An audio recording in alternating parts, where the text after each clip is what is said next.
a new BT hub, a disk upstairs, and it's showing me that I've got lots and lots of broadband connectivity. So hopefully things are okay. We'll see. We'll see how we get on. It's still not perfect. It's starting to break up again. Yeah, it's starting to break up. I'll tell you what. I'll head downstairs and see if that improves things. It might well do. Let's just give it a whirl. You're gonna get another tour of my house, I'm afraid.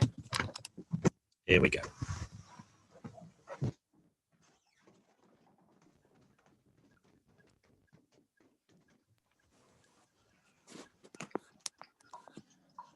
It's not working very well upstairs, so decamp to the office. Yeah. Shut the dog out. Very interested in what's happening.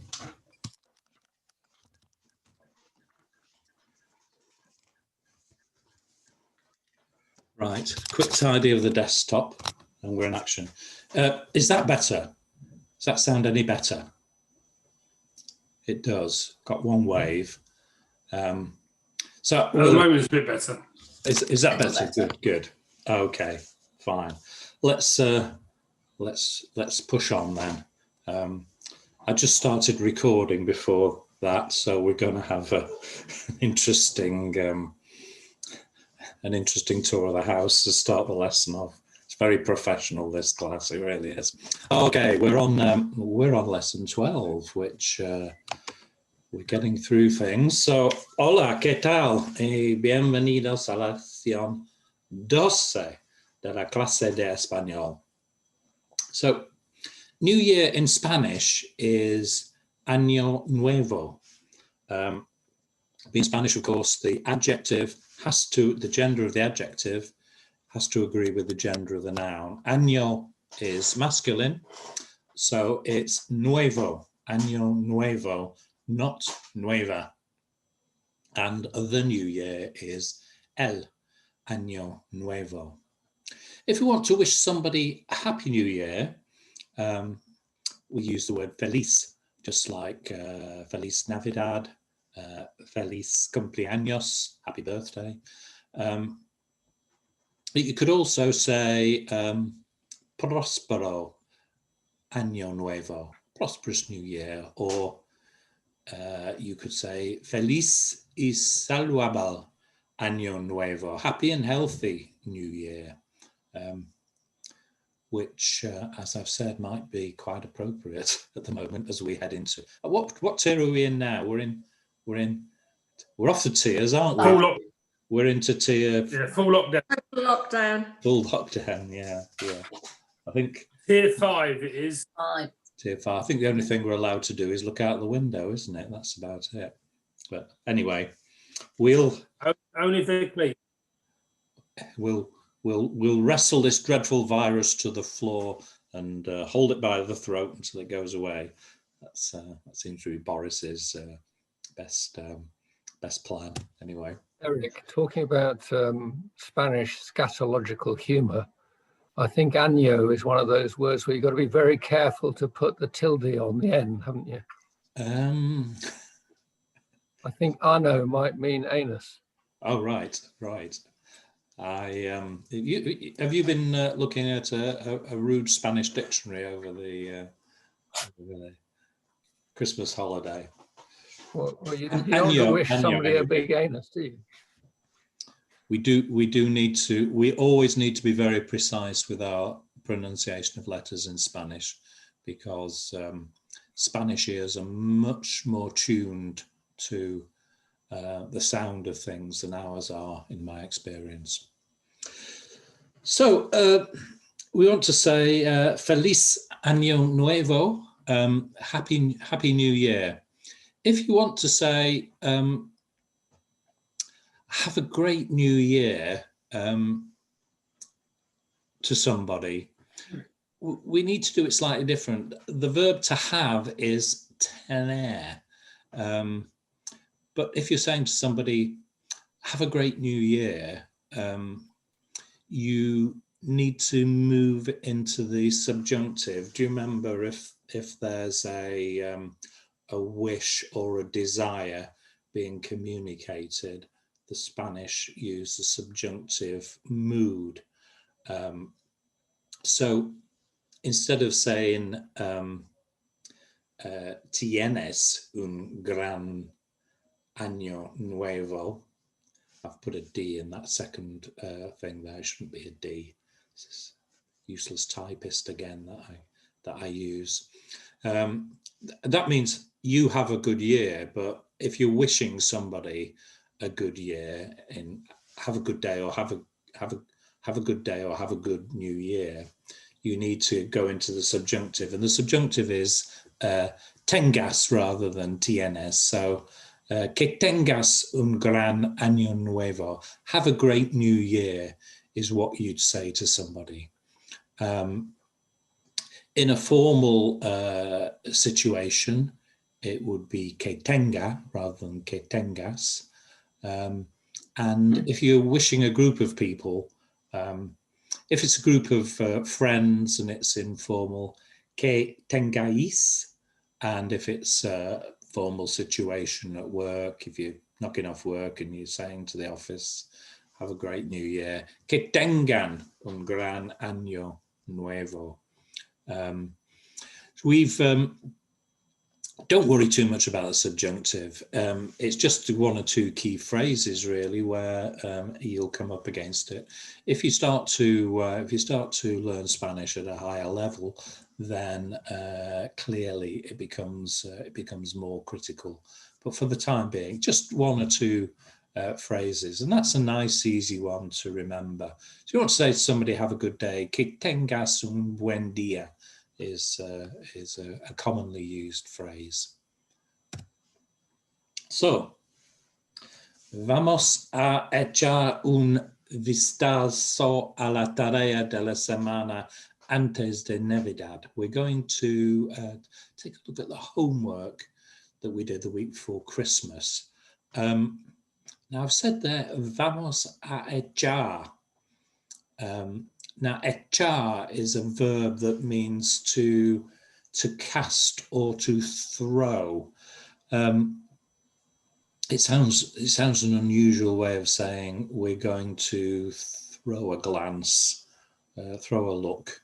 But we do, in English, we used to say casting a glance at something used to be a fairly commonly used phrase. A lot of these phrases seem to have dropped out of use in English, but that might make sense to us still. I'm going to cast a glance at something. So the Spanish do use this rather than take a look. We might say take a look. They wouldn't say vamos a tomar un vistazo. They'd say vamos a echar. And echar is one of those words in Spanish that has lots and lots of meanings.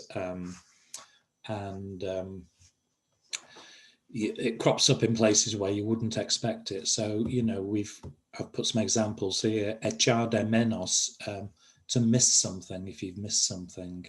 Echar una carta means to post a letter. Echar un vistazo is to have a look, and echar a perder, I beg your pardon, is to spoil something, to ruin something. I came across the verb echar quite a lot in Ecuador.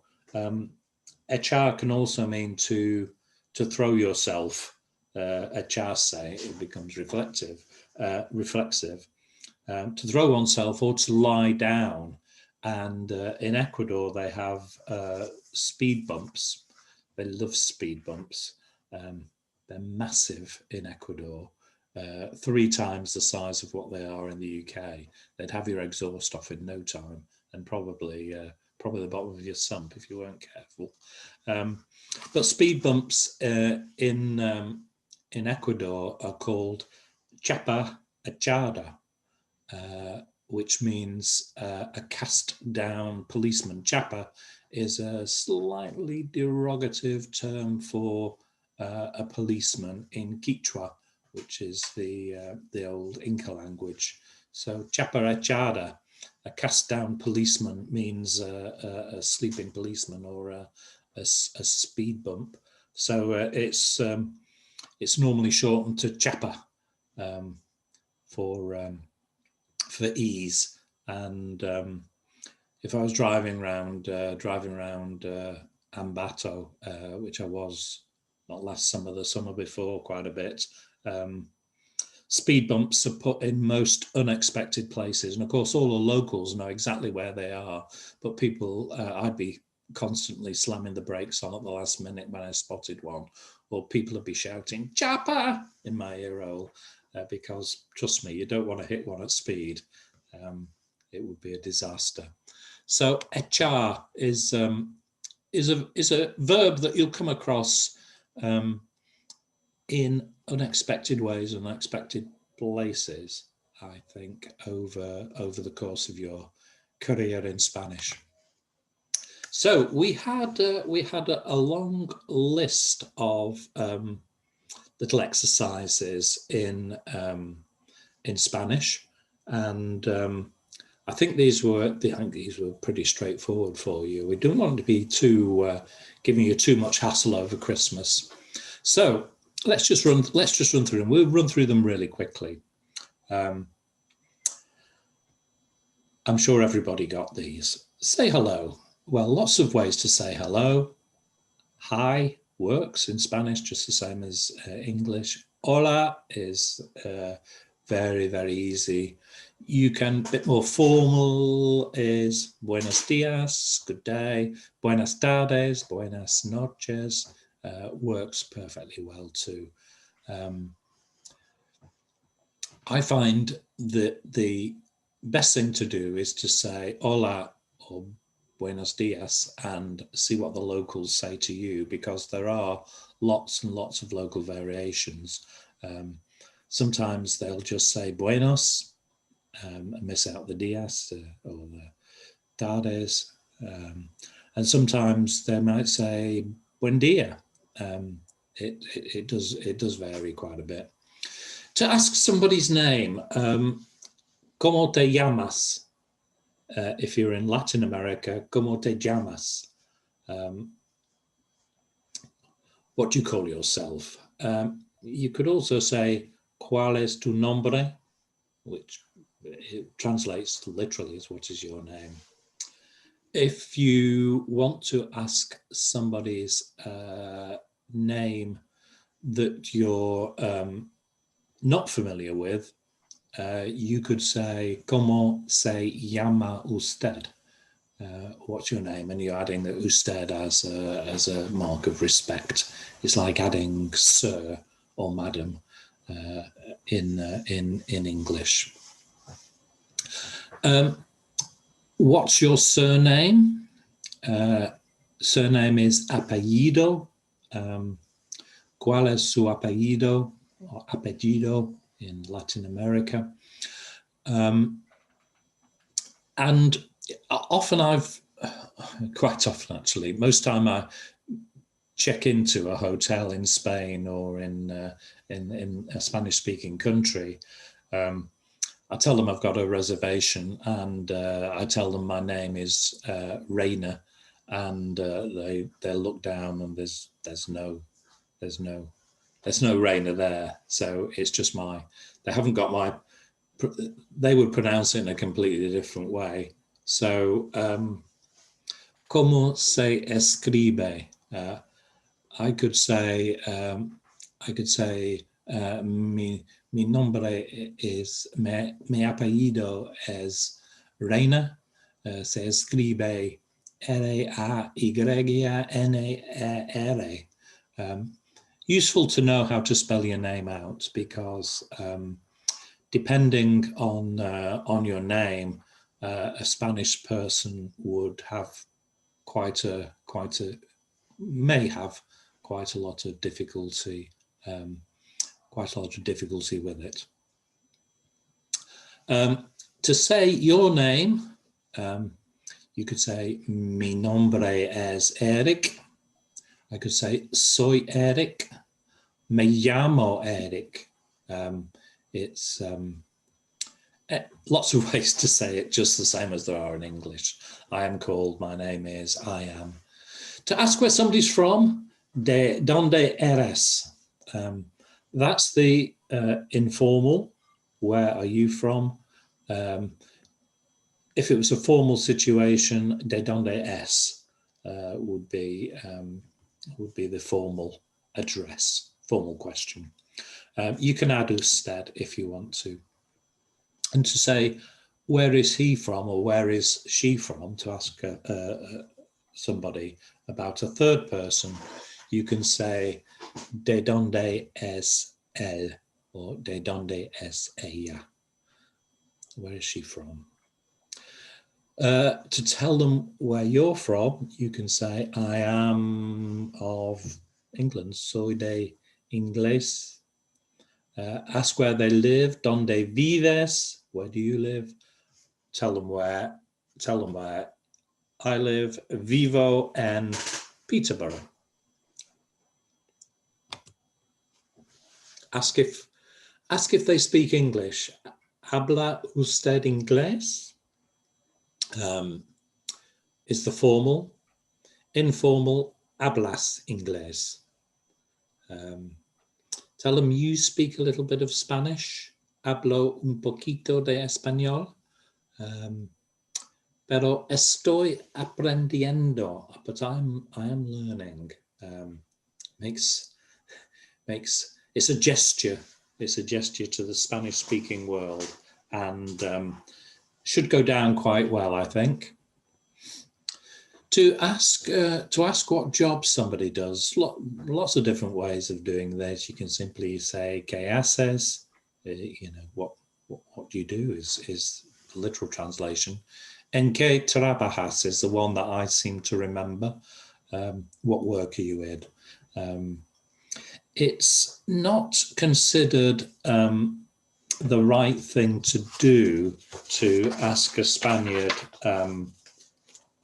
where they work the first time you meet them. So you might just be a little reticent about if you meet get chatting to a Spaniard in a bar. You might just save that until the next time you bump into them and have a chat. Tell them what you do. I think most of us are in this position. Soy jubilado, I'm retired. But you may want to say what you used to do. Pero solía ser, in my case, periodista. But I used to be. Solía is I used to, and ser to be. Solía ser, I used to be. Ask if they've got any family. You have a family, is what you're saying essentially. Tienes una familia. Tell them you've got a couple of daughters that I have, or you haven't, but tengo dos hijas. Tengo dos hijos. In my case, tengo tres hijos. Nice and straightforward. Now, if you want to ask what the names of their children are, so to ask somebody their name, as we did earlier, ¿cómo te llama? What are their names? We need a different pronoun, se, in this case for they, and the right conjugation of the verb llamarse, to call oneself, which is llamen. So, ¿cómo se llamen? What do they call themselves? What are they called? Is the right translation. Ask how old they are. ¿Cuántos años tienen? There's more than one of them, of course. So, how old are they? ¿Cuántos años tienen? And if it was just the one, or if you're asking somebody, if just one, it would be tiene, of course. And if you're asking somebody how old they were, it would be ¿cuántos años tienes? How many years do you have? And then there were 3 questions on times. 12:30 p.m. Son las 12:30 de la tarde. Nice, easy one, that. 3:50 p.m. Now, I wouldn't say it's 3:50. I'd say it's 10 to 4 in English. What if somebody asked me the time and it was 3:50? I'd look at the clock and I'd say it's 10 to 4, which would be son las 4:-10 de la tarde. So in Spanish, you're saying it's 4 minus 10 rather than 10 to 4. Just the same principle, really. 7:45, exactly the same principle in my book. It's 7:45 is what I'd say. Son las 8:45 de la mañana, because it's AM. You could, in question 19, say son las 3:50 de la tarde. That's fine. For 20, son las 7:45 de la mañana. It just seems a lot easier to say 8:45 than going through the tongue twister that is 7:45 in Spanish. So, how did everybody get on with those? Okay. Yep. Did anybody have any difficulties? Does anybody have any questions about them? Eric, can I just ask about question 18? Yeah. Can you say son la media noche y media? So midnight. And is that, if you can you say, is it la or las? Well, it's not midnight. It's 12:30 p.m. is the afternoon, isn't it? It's midday. Oh yes, true. So, oops. Mediodía. Yeah. I've never heard that. I wouldn't use that phrase in English, 1/2 midday. Okay. So I've never heard it in Spanish. I suppose you could say it and you could make yourself understood, but much easier to say 12:30, 12:30. I think. Thank you. Yeah. That would be my advice. Any other questions? I think Lorraine was asking if it's singular or plural, isn't it? Singular, midday and midnight. Sorry, yes, midday is singular. Yeah. Okay, so we're going to move on now, and we're looking at finding our way around. Now we're trying to make this this basic Spanish course useful. Obviously, I'm teaching you lots of things that are just general chit chat and might be useful, but might not be. Might just be handy for saying hello to some guy in the street, which is useful, but it might not be a lot of use to you if you're lost in the middle of a town somewhere. So we're trying to make things practical and useful. So finding our way around, and if we're abroad in a Spanish-speaking country, if we're in a new city, it's a little confusing, a little exciting, and sometimes a little worrisome.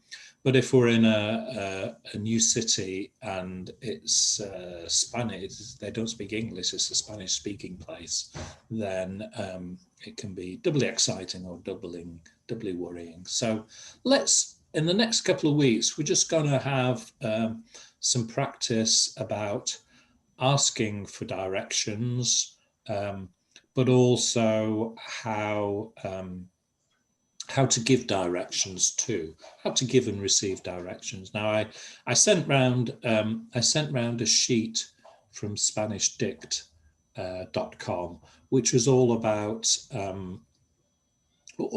having, which is all about giving and taking directions. And I think there's some really good stuff in there. It was quite long, so we'll be covering a lot of what's in there during the next couple of lessons. So finding your way around. Well, I thought there were three options, and the three options I've mentioned here is Google Maps. That's how most people get around these days, isn't it? Often we don't, as long as we've got battery and a signal on our mobile phone, we don't need to worry about asking anybody where we are. Google will tell us exactly where we are and exactly how to get to wherever we want to go in any language that we want to talk to it in. So Google's got a lot of scary things about it maybe, but it's got a lot of damn useful things as well. So Google Maps might be a first port of call.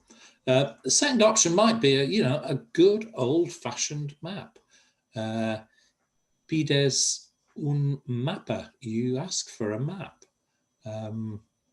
Pedir is to ask. Don't forget this. I think we did this a couple of weeks ago. That there's two verbs in Spanish to ask: pedir and preguntar, and you use preguntar when you're asking something where you'll get an answer.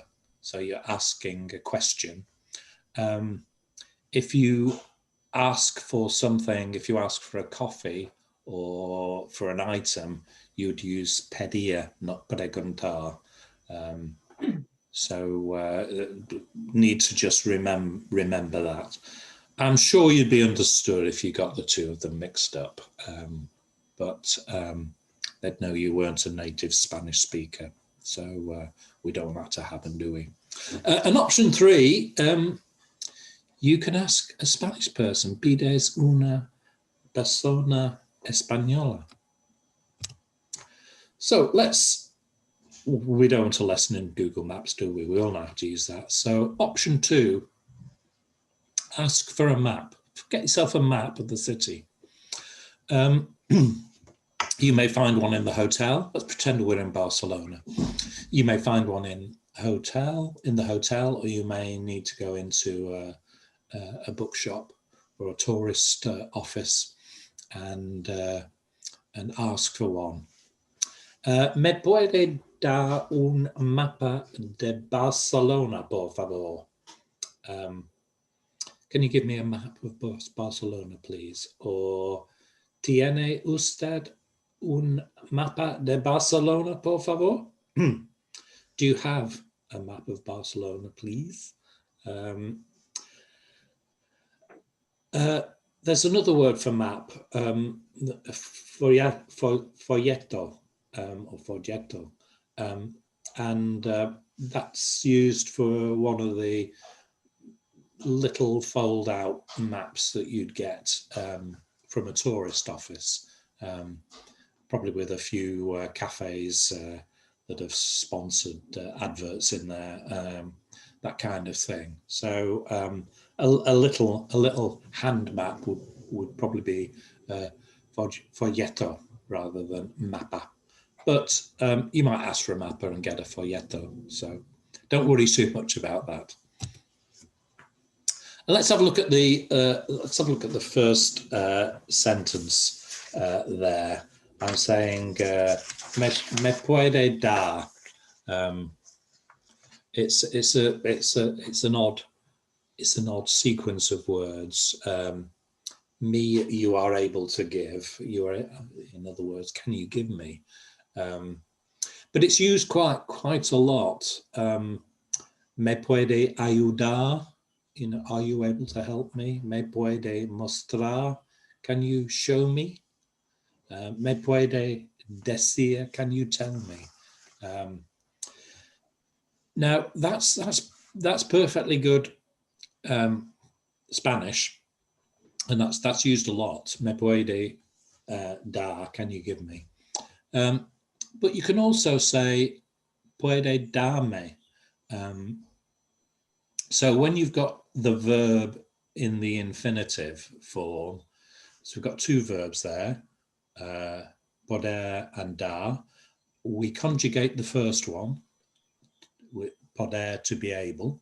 So puede, you are able. And the second verb remains in the infinitive form. We don't conjugate that. Now, when we've got a pronoun, we can hook the pronoun on the end of an infinitive verb. So we can say puede darme. And that's the one I choose to use. Both are perfectly good Spanish grammar. I choose to use the second. It just sounds more natural to me. If you prefer me puede dar, then that's fine. It's perfectly good Spanish. Either one, whichever you find easier, whichever you find easier to say, whichever you find easier to remember is what we should be aiming at. Okay. So ask a Spaniard where something is. Now, you could, the easiest thing is just to say, ¿Dónde está? Where is, or whatever it is you want to find. You know, you probably wouldn't walk up to somebody and say, ¿Dónde está el museo? Where's the museum? You'd say, excuse me, perdón, disculpe, or lo siento. You could say, you might say, ¿Puede ayudarme? Can you help me? ¿Dónde está el museo? And so work out a little dialogue that you can practice and say. Now, that's dead easy. ¿Dónde está? We use the verb estar because it's a location, so it's estar, not ser. ¿Dónde está? And you don't tend to say ¿Dónde está? It gets merged together a bit. ¿Dónde está? So try to don't get rid of an e, but try to merge it a little bit. So it's pretty straightforward. If somebody asks you, you're standing in Cathedral Square and somebody says, where's the cathedral? Probably easier just to point rather than going into a long explanation. Just point and say it's there. And to say something, it's there, if it's within vision or just across the road, you can say one of these three things. Está allí, está ahí, está allá. In Latin America, of course, está allí, está allá.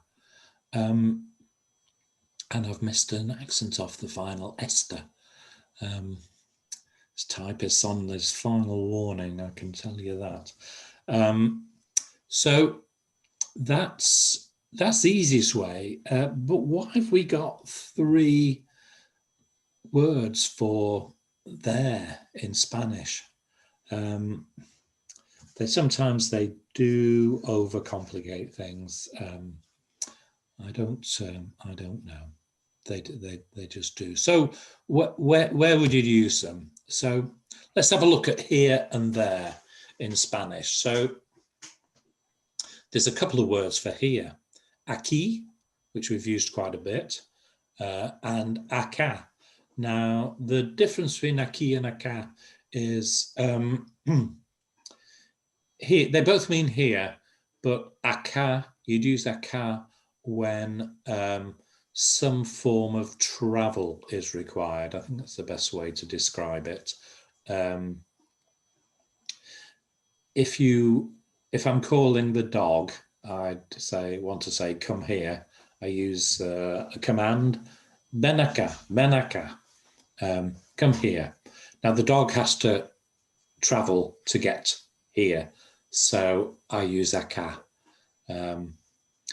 If I want to say we are here, we would say estamos aquí. because we're already there. We're not traveling anywhere. So I hear my daughter-in-law say aka and aki pretty much interchangeably, but there is that element of travel involved, but both mean here. Now the three words for there, ahi, ayi, aya. I asked Lucy why there was three words and when should I use each word, and she didn't really know, and obviously she's been speaking Spanish all her life, so we looked it up. We actually looked it up, and it seems that it's all to do with the distance away that something is. So if you want to say it's just over there, literally a stone's throw. Don't know how far you can throw a stone, but not far. Está aquí nada más. So it's just over there. It's just there, not far. If it's a bit further, you might use allí. Está allí nada más. Just over there. It might be the other side of Cathedral Square. And if we're talking about general direction, it's over yonder, we might say in English. Está allá, it's over there, sort of to the west or whatever. So that's the three there's in Spanish. Now again, don't get too hung up on it. Por allí or por ahí is just simply saying just there, that way, Lucy's first choice was ahi, and stick with that would be my advice. It's easy to remember. Ahi. And you don't need to get involved in the Latin American Spanish pronunciation or the pronunciation in different parts of Spain. Allí or ahi.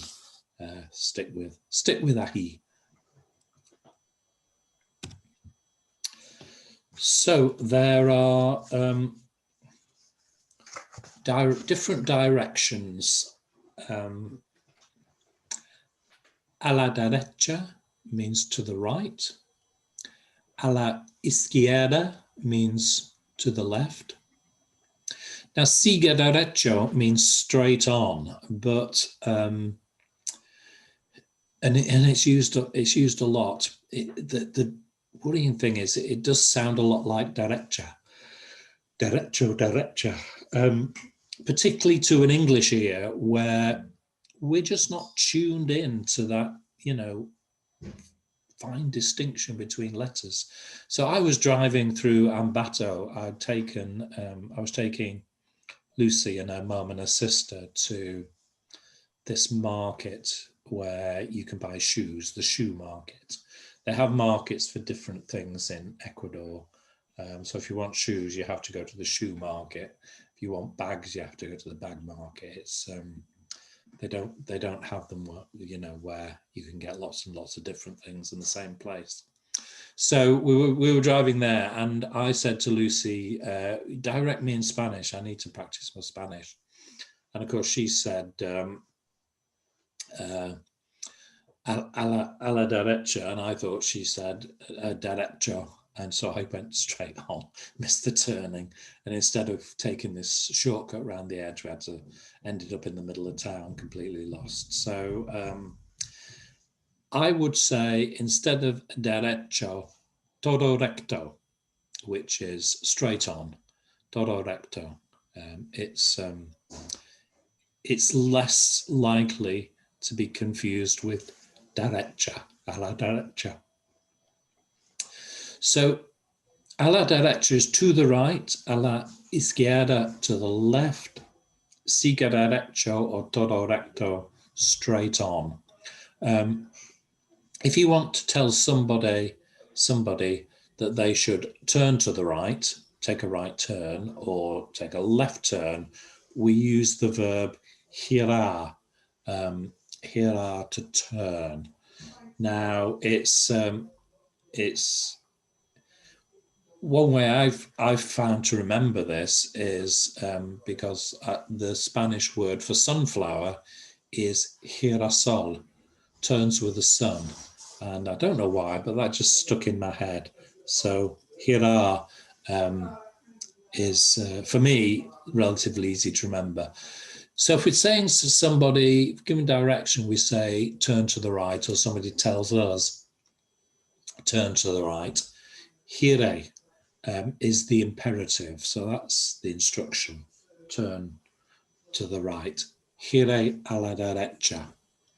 Gire a la izquierda is the instruction to turn to the left. So if we're navigating through a city, we may have to go some way. In Spain, I guess in English, in English we tend to use distance, don't we? It's 300 yards down there, or it's just past a landmark, we'd say. In Spain, Latin America, they tend to use blocks to navigate, or streets. So in Spain, people might say it's 3 streets from here. Está 3 calles de aquí. In Latin America, they'd certainly use blocks rather than streets. Está 3 cuadras de aquí. A bit like the US, they talk about blocks. Go 3 blocks down, take the right 3 blocks along, and it's there. That's sort of the instructions that you'd get there. So be aware of that. We want to count roads. The first road on the left, the first road, la primera calle. The second road, la segunda calle. The third road, la tercera calle. I don't think we need to go further than tercera, because I think it's starting to get a bit complicated, and remembering the directions is hard enough without adding too many roads. So the first road on the left, la primera calle a la izquierda. First road on the right, la primera calle a la derecha. La segunda calle, la tercera calle. And if you want to ask how far something is, let me just check the time. Yeah, we're not doing that. I left my phone upstairs when we moved, so I have no clue what time it is. If you want to ask how far somewhere is, you can say, ¿Qué tan lejos está de aquí? How far is it from here? So you might, for example, say, ¿Qué tan lejos está la playa de aquí? How far is the beach from here? A shorter way of saying it would be ¿Hasta dónde? ¿Hasta dónde la playa? ¿Qué tan lejos? Seems to make sense to me, and that's what I'd use. But hasta donde, either one, perfectly good. Just like English, there's lots and lots of ways of saying exactly the same thing. So don't think one's right and one's wrong. You can use either of them, and the only way you'll get it right is to practice it. So we'll be doing a little bit of that in the next week or so. So talking about distances, it's not very far. No está muy lejos. Or, yeah, it's very close. Sí, está muy cerca. It's a long walk. Caminata is a walk, so es una caminata larga. It's a long walk. And we've switched the to be verb from estar rather, because we're talking about location, to ser because we're talking about an inherent characteristic. The walk is long. We're not talking about a place, being in a place. So sometimes you would use ser when talking about something being a long way away, if you were saying it's a long drive or it's a long walk. Está a 50 metros de aquí. It's 50 meters from here. Está a 100 metros de aquí. It's 100 meters from here. 150 meters, 150 metros. 200 meters, 200 metros de aquí. And that's what we'd say in English. We'd probably use yards rather than meters, unless we were below 30. So a couple of 100 yards is what we'd say, maybe. We can also use time to describe a distance, can't we? I always find this a bit of a variable guide, because some people walk very, very slow, some people walk very, very fast. So I'm always a bit suspicious of times. So está a solo 5 minutos de aquí. It's only 5 minutes from here. It's only 5 minutes away.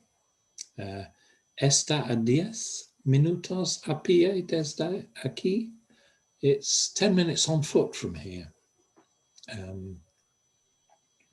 Es una caminata larga, al menos 20 minutos. So it's a long walk, at least 20 minutes, is another way to describe it. Sounds less inviting. Time to tomar un taxi. So, can you remember these?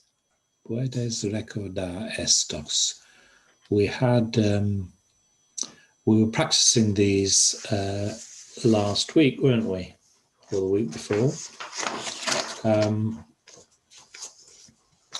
Useful location words: al lado de, delante de, enfrente de, detrás de. They all need the de. You need the de. Entre, en la esquina, a la vuelta de la esquina.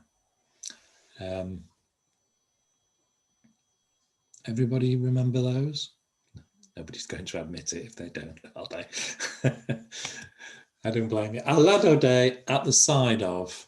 Delante de, in front of. Now, enfrente de sounds as if it should mean in front, but it means at the other side of the street, so opposite us. So enfrente de means opposite. Detrás de is behind. Entre, between. En la esquina, on the corner.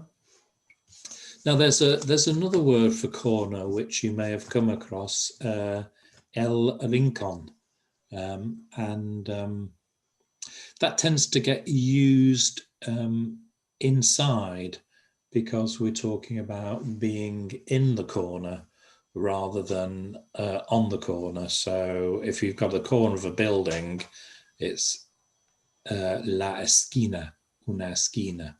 But if you've got a corner in a room, it's a corner you can hide in. Rincón, el rincón. So two words for corner. We only have the one in English.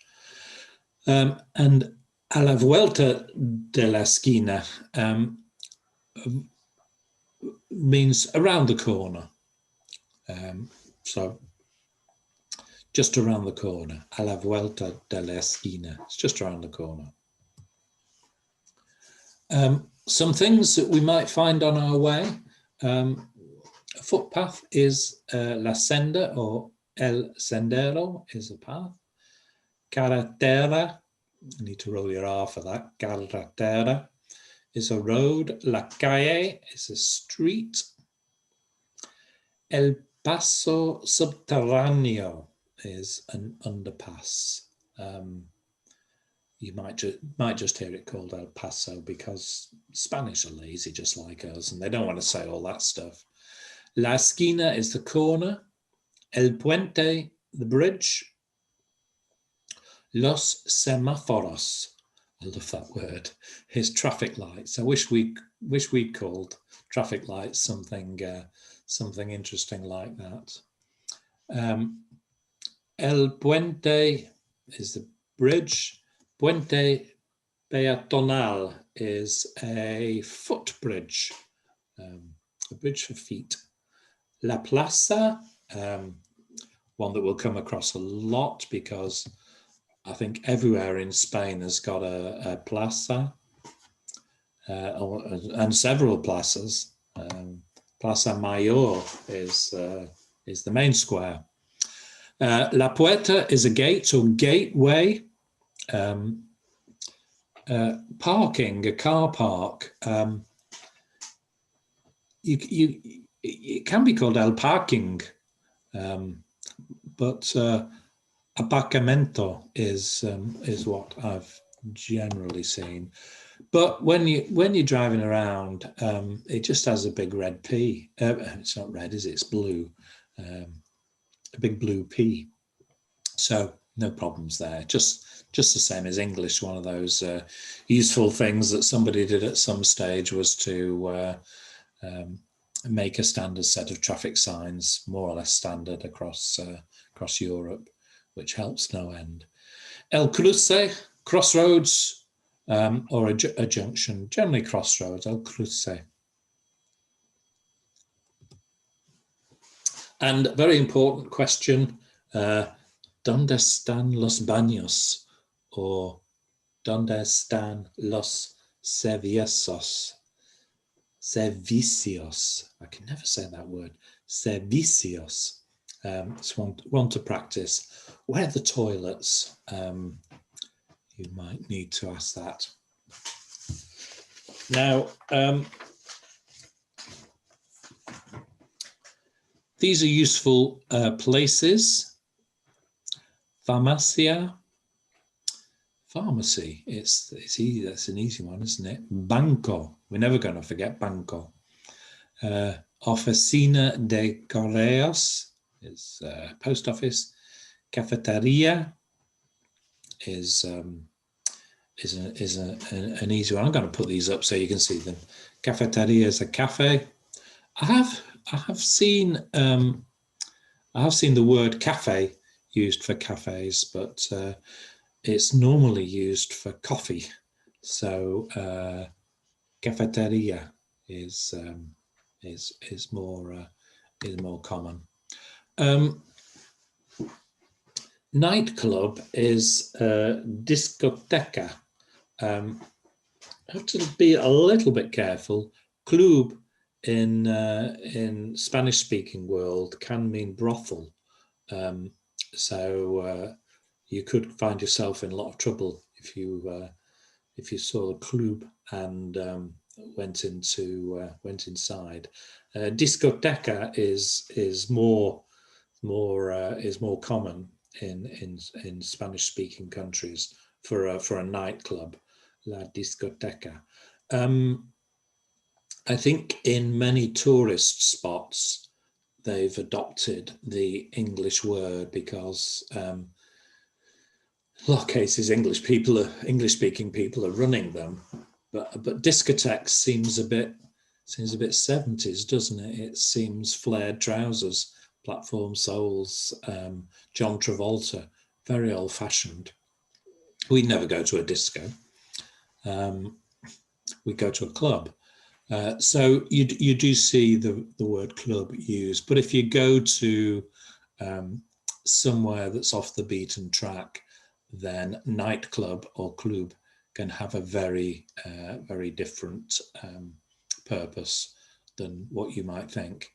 In Ecuador, keep banging on about Ecuador, but in Ecuador, prostitution and lots of Latin America, prostitution is legal, and there are brothels around the place, quite advertising themselves quite blatantly. And the favourite thing is in Ambato, at least, was to call it nightclub, because I think they somehow thought it made it a little bit more exotic or upmarket, but they always spelt nightclub wrong. They always spelt it NIHGT club, which was very bizarre. So let's move on. Panaderia is a bakery. Carniceria is a butcher's. Pan, obviously bread. Carne, meat. Hairdressers, la peluqueria. A shoe shop, zapateria. Fish shop, pescaderia. Ironmongers, ferreteria. A dry cleaner, tintoreria. Libreria is a bookshop, and papeleria, stationer. I need to practice dry cleaner. Tintoreria. The stress is on the I, obviously, in all of these. Need to say that word a few times, get it right. Okay, so we're going to do some exercises in asking for and giving directions, and we'll probably move on to that next week. So let's not worry too much about asking and giving directions right now, but let's just say what to say if we don't know. Lo siento, no sé. Somebody asks you for directions. Lo siento, no sé. Sorry, don't know. You could say, I'm sorry, I'm not from round here. Lo siento, pero no soy de aquí. You don't need the pero, really. Lo siento, no soy de aquí. I'm not from here. Or if somebody's asking for something and there aren't any, you can simply say, no hay. That's it. End of conversation. Don't worry about putting two words together in Spanish. No is you often get no together. Sometimes get it just amplifies the scale each time. No hay is no there aren't any. We'd be careful about that in English. So next week, in the lesson notes, I'm going to put we're going to practice asking for directions and also giving directions. And I think the week after that, we'll try and be more practical. Now, when we're all together in class, it's a lot easier. I give everybody a map, and we all draw lots of how to tell somebody how to get from one place to another. It's a little more difficult online, but I'll try and work out some way of doing it, and we'll do that. It's a good exercise because it really does put you on the spot. And if you're asking for directions in Spain, in a Spanish-speaking country, you're likely to get quite a detailed description delivered to you quite quickly. So sometimes it's hard to follow directions in English. following directions in Spanish, doubly difficult. Although I'm sure they'll slow it right down for you if they see you're struggling. We had a couple of videos. I put links up to those in the lesson notes. Do watch those. They're quite good. One is more Latin American biased. I think it's Jim and Mai. Mai is Mexican, so she has a few Mexican words there. And the other one is from Maria, Why Not Spanish? And even though she's Colombian, she does tend to use Castellano rather than too many Colombian colloquialisms. Great stuff. Thank you very much. Welcome back. We can't go out, so it should be really good for our Spanish. We can sit inside and practice. Yeah. Oh, yeah. We can't do directions because we can't go anywhere. Yeah, it's about the most useful lesson ever, isn't it? How do you say it's at the end of my garden? It's in your garden. Yeah, En mi jardín. Yeah. yeah. And it's just to the left of my front door. That's about it. I'm actually even worse than you lot because I'm in quarantine. My son came back from